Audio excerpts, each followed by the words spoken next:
அவனும் பெருசாக ஆச்சரியப்படுத்த கொண்டு இல்லையா அவங்க பிரச்சனையை மனமாற்ற திசை திருப்பம் வச்சுக்கிறாங்க. கேட்குற நிதியை வாங்கி தரதுக்கு இல்லை சவால் வர்றதுலாம் தமிழ்நாட்டு மக்கள் இவங்கெல்லாம் ஏற்கனவே கவர்மெண்ட் மட்டும் சொல்லி மோடி அவர்கள் வந்து 2018 வரும்போது திருட்டுத்தனமாக வந்துட்டு செவருக்கெல்லாம் உடச்சிட்டு போனார்.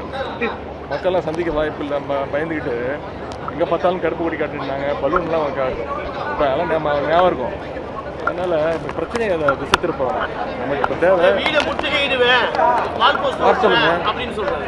பாஸ் ஓட்டுறதுலாம் ஒரு பெரிய வர சொல்லுங்க. நான் வீட்டுக்கு தான் இருப்பேன். இன்றைக்கி நிகழ்ச்சி இருக்குது, சாயங்காலம் இளைஞர் நிகழ்ச்சி இருக்குது. முடிஞ்சா ஏற்கனவே அவர் அறிவாலயத்து பக்கம் ஏதோ ஒன்று பண்ணுவேன்னாரு. முடிஞ்ச அண்ணா சாலை பக்கம் வர சொல்லுங்கள் தைரியம் தான். இல்லை அதான் திருப்பி நான் சொல்கிறேன். இது வந்து பிரச்சனையை வந்து இது வந்து எங்களை உதயநிதிக்கும் பாஜக தலைவர் அவர் நான் பேர் கூட பெருசாக சொல்கிறது கிடையாது, தவிர்த்து விடுவேன். இது அந்த பிரச்சனை கிடையாது. தமிழ்நாட்டுடைய நிதி உரிமையை கேட்டு வாங்கணும். அதற்கு ஏதாவது முடிஞ்சால் ஏதாவது உபயோகமாக பண்ண முடிஞ்சால் அதை பண்ண சொல்லுங்கள். சார், பலர் தனியார் பள்ளிகளை வந்து நடத்துகிறாங்க. குறிப்பாக வந்து விஜய் போன்றவர்களும் குறிப்பாக திருமாவளவன் போன்றவர்களும் பலர் தனியார் பள்ளியெல்லாம் சட்ட விரோதமாக நடத்திட்டு இருக்காங்க. ஒன்றிய அரசுகிட்ட இப்போ அனுமதி வாங்கி அதெல்லாம் நடத்திட்டு இருக்காங்க. அதையும் இதையும் கம்பேர் பண்ணாதீங்க. தனியார் பள்ளிகளில் வந்து காலைல இலவச உணவு கொடுக்குறாங்களா? இல்லை. தனியார் பள்ளியில் வந்து யூனிஃபார்ம் ஃப்ரீயாக கொடுக்குறாங்களா? இல்லை. அது தயவுசெய்து அதோடு இதை கம்பேர் பண்ணாது. அங்கே இந்தி எடுக்கிறதுனால நிறைய பேர் வந்து இந்திய எஜுகேஷன் வந்து நான் ஒரு முக்கியமான கேள்வி கேட்க போகிறீங்கன்னு நினச்சேன். இந்த ஸ்போர்ட்ஸ்மேன்லாம் போய் வாரணாசியில் வந்து இந்த ட்ரெயின் இன்சிடென்ட்னால எங்களுக்கு பாதிக்கப்பட்டிருக்காங்க.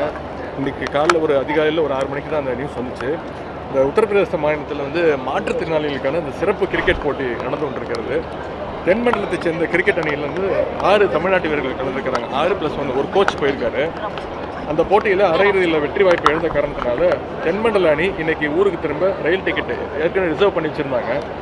ஆனால் அந்த உத்தரப்பிரதேசத்தில் கும்பமேளா நடக்குது, எவ்வளோ கூத்தெல்லாம் நடக்குதுன்னு நீங்களே பார்த்துருப்பீங்க. ரொம்ப அதிகமான ஜனத்தொகையோடு அங்கே பயங்கர கிராப்டாக நடந்துகிட்டு இருக்கு. ஒரு ரெகுலாரிட்டி இல்லாமல் இதற்கு முழு காரணம் அங்கே இருக்கக்கூடிய அந்த பாஜக அரசு, ஒன்றிய அரசு சுத்தமாக க்ரௌட் மேனேஜ்மெண்ட்னா என்னன்னு தெரியாமல் மக்களை வந்து அலக்கடிச்சிருக்கிறாங்க. எத்தனை இறப்பு நடந்திருக்கு அப்படின்னு, எத்தனை படுகாயம் நடந்திருக்கு, எந்த விதமான ஒரு செய்தியும் அஃபிஷியல் செய்தியும் கிடையாது.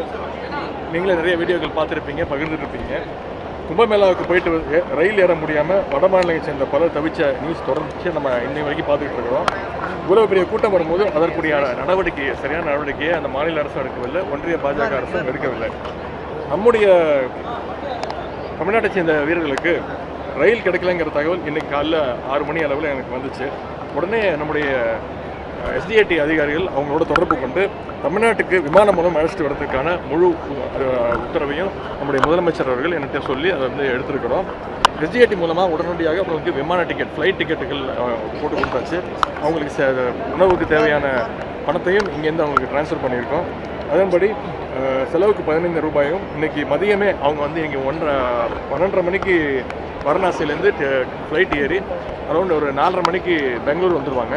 பெங்களூர்லேருந்து 8 மணிக்கு ஃப்ளைட் கிளம்பி 9 மணிக்கு அத்தனை தமிழ்நாட்டு வீரர்களும் பத்திரமாக 9 மணிக்கு சென்னைக்கு வந்துடுவாங்க. இந்த நிலுவைத் தொகை பெறுவதற்கு மீண்டும் அடுத்த கட்டமாக என்ன முடிவு? என்ன சொன்னேனுங்க, எங்கள் தலைவரோட பேசி முடிவு எடுப்போம். தலைவர் எடுக்கிற முடிவு தான். அனைத்து கட்சி கூட்டணிக்கும் எங்களுடைய தோழமை கட்சிகள்லாம் இருக்கிறாங்க, அவங்கள சேர்ந்த முடிவு எடுப்பாங்க. இன்றைக்கி மாலை எங்களுடைய இளைஞரணி அமைப்பாளர் துணை அமைப்பாளர் கூட்டம் இருக்குது. அதுலேயும் இதை பற்றி நாங்கள் விவாதிக்கிறதுக்கு இருக்கோம்.